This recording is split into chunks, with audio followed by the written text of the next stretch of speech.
What if one day you simply stopped going home? Not because you were forced to, not because you lost everything, but because you wanted to see what would happen if you disappeared. Would they cry? Would they search? Or would your loved ones quietly adjust without you? This is about a man who makes that choice. He walks away from his life and hides just close enough to watch his family continue without him. From the shadows, he becomes a silent observer, a ghost in his own marriage, a stranger to his own children. But the longer he stays hidden, the louder one question echoes in the silence. Did he escape his life, or was he running from himself? The film opens with Howard WakeField, a successful New York attorney who appears to have an ideal life. However, beneath the surface, his marriage is strained. He and his wife Diana argue frequently, and tension has become routine in their household. One evening, as Howard arrives home, he notices a raccoon near the front door. Annoyed, he chases it, but the animal slips into the garage and disappears into the attic. Howard follows it upstairs, intending to scare it away. And soon, he discovers something unexpected. From the attic window, he has a clear, unobstructed view into his own home.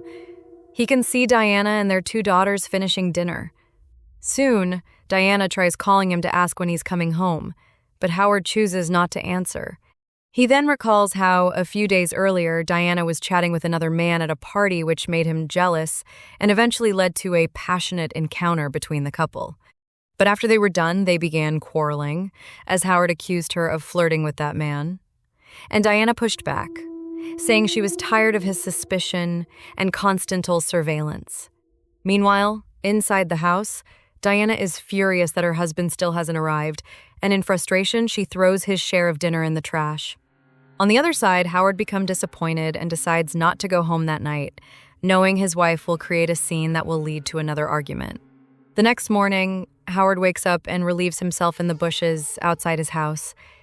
Now he wants to get inside, but fears his wife will accuse him of sleeping with someone else, even though he has never given her a reason to doubt him in 15 years of marriage. However, he decides to wait until she leaves for work and carefully retrieves the foil-wrapped potato and later slips back inside the attic. Back in the attic, Howard watches Diana unravel under the weight of his disappearance and calls his office, checks the garage, contacts friends, but no one knows his whereabouts. So her unease hardens into panic, and soon, police cars pull up, yet the officers quickly dismiss the case, assuming he is wasting time at a strip club. While on the other side, Howard is enjoying every bit of the situations. But when Diana finally breaks down in tears, he feels guilty and considers returning. But that feeling soon fades as Diana's mother, Babs, arrives, whom he dislikes very much. Babs insists he has abandoned the family, but Diana argues if he had truly meant to leave, he would have drained their accounts. After a while, Diana finally leaves for work, and Howard feels disappointed that she would prioritize her job, even while her husband is missing. Then he enters his house, where he eats, shaves, and puts on some fresh clothes. Then he considers leaving a note with an explanation, but he suddenly changes his mind, thinking Diana isn't happy with him. So he changes back into his old clothes and cleans up the house to erase any trace of his presence, and return to hide in the attic again after gathering some supplies. A few days later, Howard notices a gathering of friends and family who have come to support Diana. Meanwhile, Howard sees news of his disappearance on TV, and he imagines storming into the gathering and making a dramatic entrance.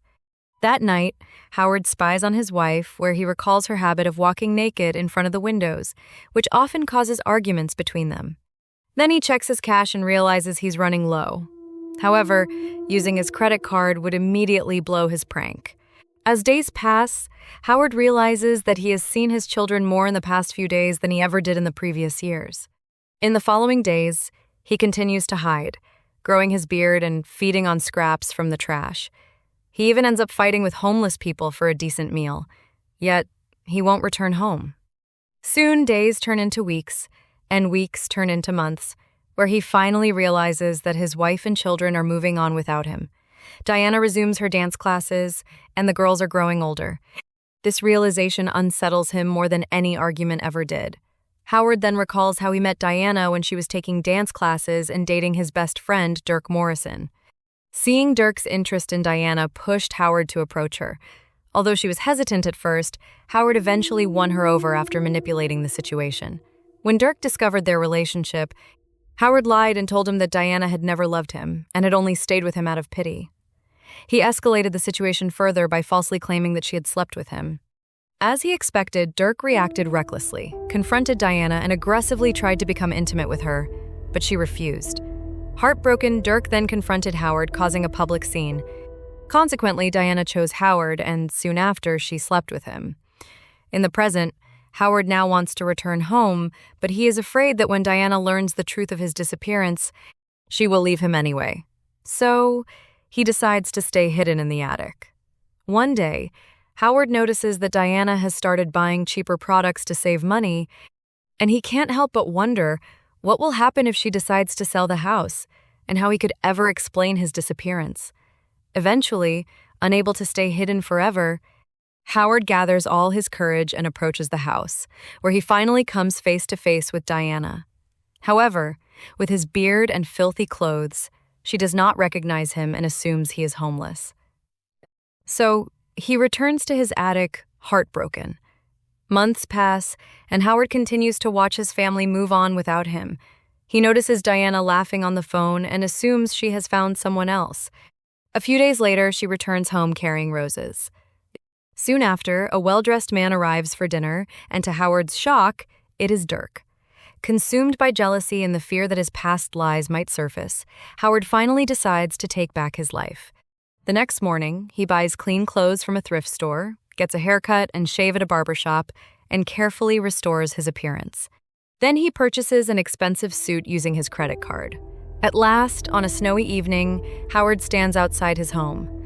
As he watches his family decorating the Christmas tree, he imagines two possibilities: a warm reunion or a look of horror.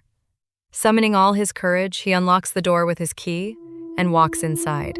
With that, the movie ends. Please like, comment, and subscribe for more. Thanks for watching.